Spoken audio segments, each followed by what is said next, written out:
Hi, my name is Siri Anderson, and we're going to briefly review classroom assessment techniques that work in an online setting.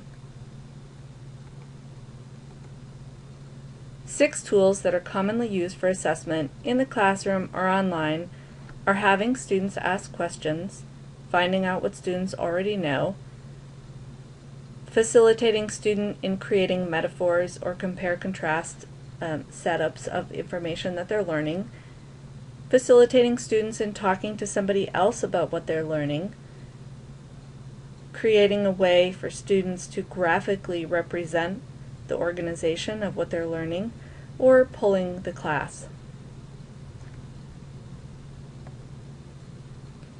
The first technique, asking students if they have any questions, is pretty fundamental. We want to know what students don't understand so we can facilitate their next step in the learning progress. They can do this in the discussion board. We can have an area at the top of the discussion board where students post questions to the teacher. For instance, in this class, at the top of the discussion area, I have 3 areas. One area is where I can make announcements to students. I might be summarizing special things I've noticed about their learning here after I've reviewed some other assessment technique that I've done in the class. In this area, students can post questions to me and expect an answer. In this area, students can just have a general discussion with one another about any topic that's of interest, but doesn't necessarily fit in with each week's content. Another way we might have students post their questions is to ask their neighbors. For instance, on the discussion board, we might say, post a question you have about this week's content by Wednesday and answer another student's question by Friday. Be sure to use a citation in your answer so other students can verify your response and/or go learn more about the answer.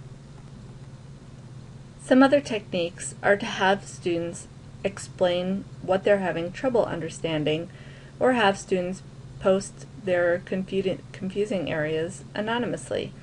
For instance, we might write, after completing this week's reading assignments and watching the related video material, share on the discussion board what seems abundantly clear to you, and also share what you're struggling to understand. If we want students to be able to post these messages anonymously, we can click this box. Given that the notes will be anonymous, if we want to check and make sure no one's going to post something inappropriate, we can check the second box that we have to approve the message before it's displayed. Although this is sometimes confusing to students, make sure you make it clear to them in your directions. Your post will not show immediately. I will need to approve it first. This is an example of a reflective journal structure we can use with students. We ask the student to keep track of the text that they're writing and to pull passages out of the text as they read them, and then post their own questions and reflection in response to the text. If students maintain a journal where they reflect on the content of the class, they ask and answer their own questions, we can periodically check in with their journaling and find out if they have any unresolved questions.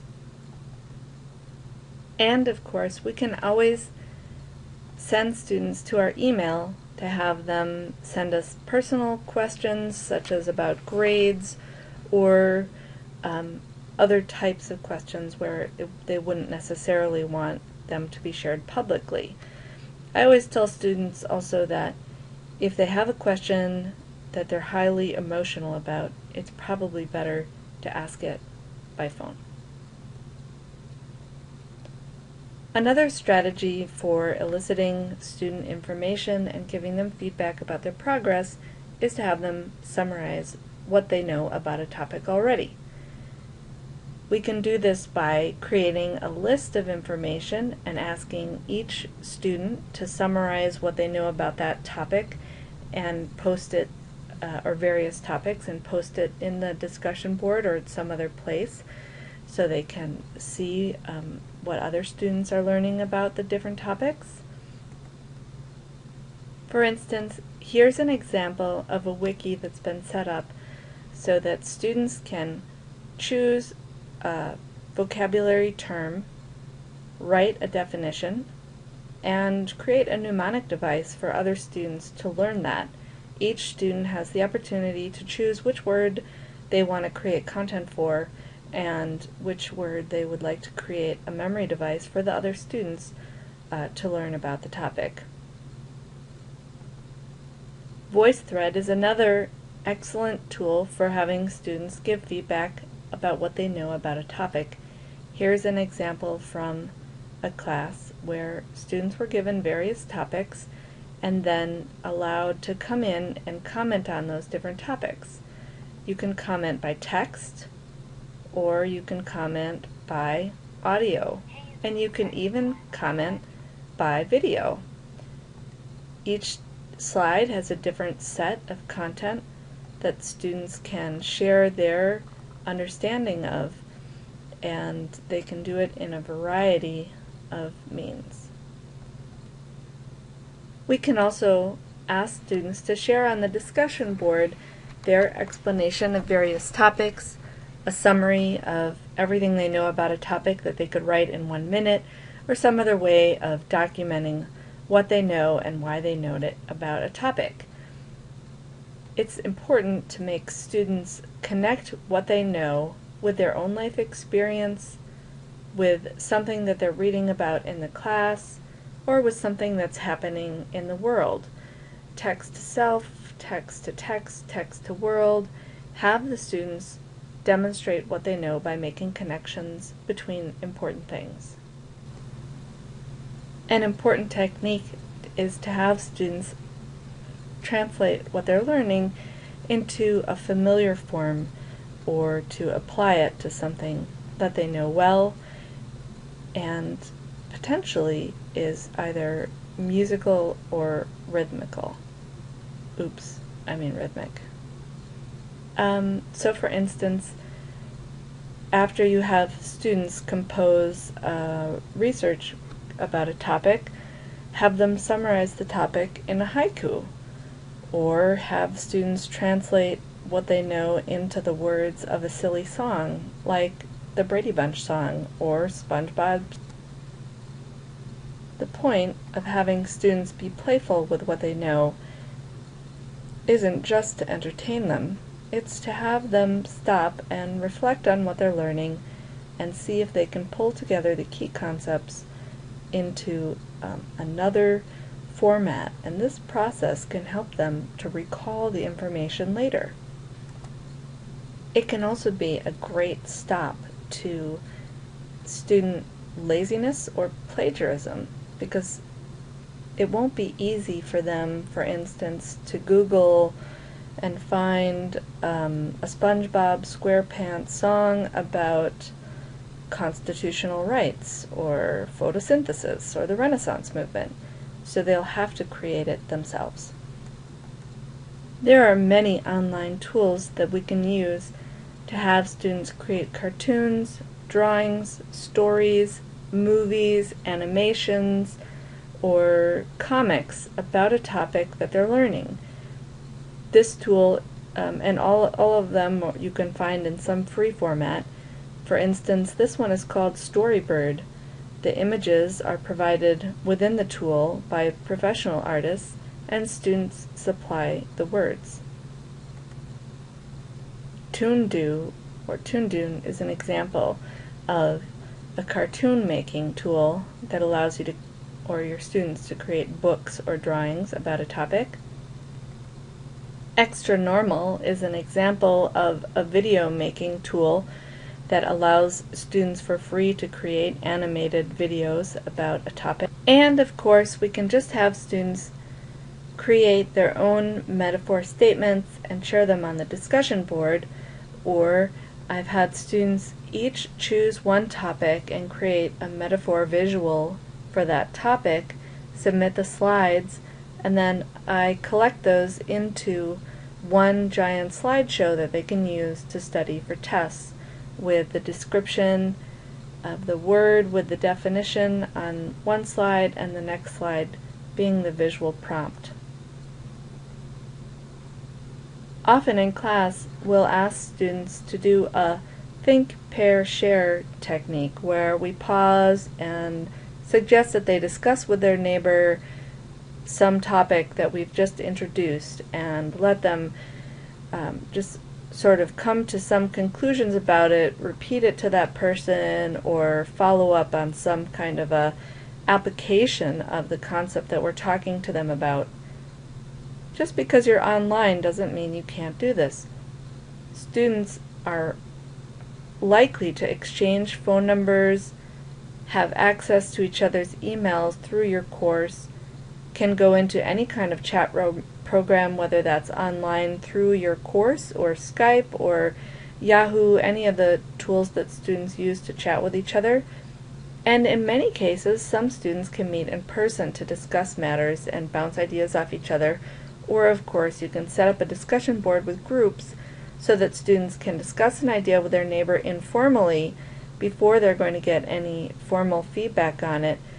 After they've had a chance to discuss it with their neighbor, they can share something with the whole class, or you can then pose a question to them that they have to answer formally.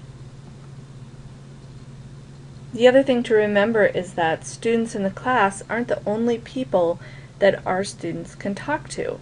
Their neighbor might be an employer or somewhere that they're volunteering or an adult that they live with. You can ask a student to engage in a verbal conversation about a topic that you're discussing in class, and then on the discussion board to share some summary comments that they got out of having a dialogue about something with another person, whether they're in the class or not.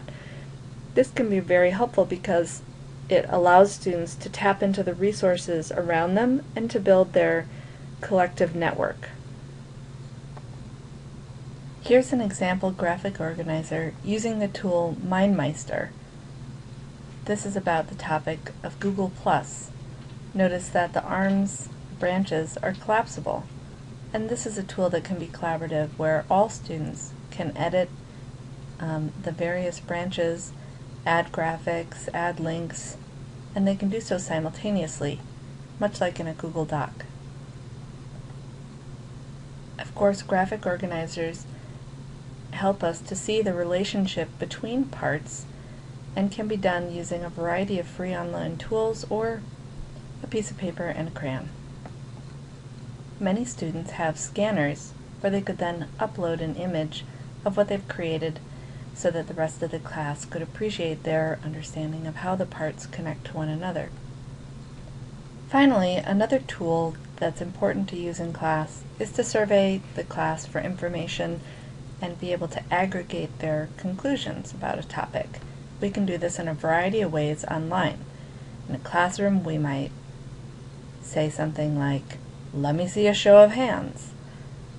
In the classroom, we could say, "Please complete this poll everywhere," which we could embed into our discussion board, a wiki, a blog, anywhere we're having students post information. They can complete the answer via their cell phone, or they could just click on the answer there, and they can see how all the other students answered it if we set it up that way. Google also provides a great tool for this. This is called a Google Form. We can have radial button kinds of questions, we can have checklists, we can have a Likert scale type question, short answers, etc. All the information is aggregated so that we can quickly see at the touch of a button how the students have decided to respond to various questions. This is so handy. We can then embed this page into our discussion board or blog so all the other students can see the responses and then reflect on the content appropriately. We can structure a discussion in our classroom as a debate, have students take turns on different sides, or we could have them poll people in the community about a topic, or find studies that support their position, asking students to try taking both sides of a position on a topic. As noted in the beginning, there are many ways that we can gather information about our students' learning and give them feedback quickly and free. I hope that this introduction has provided some ideas for you going forward.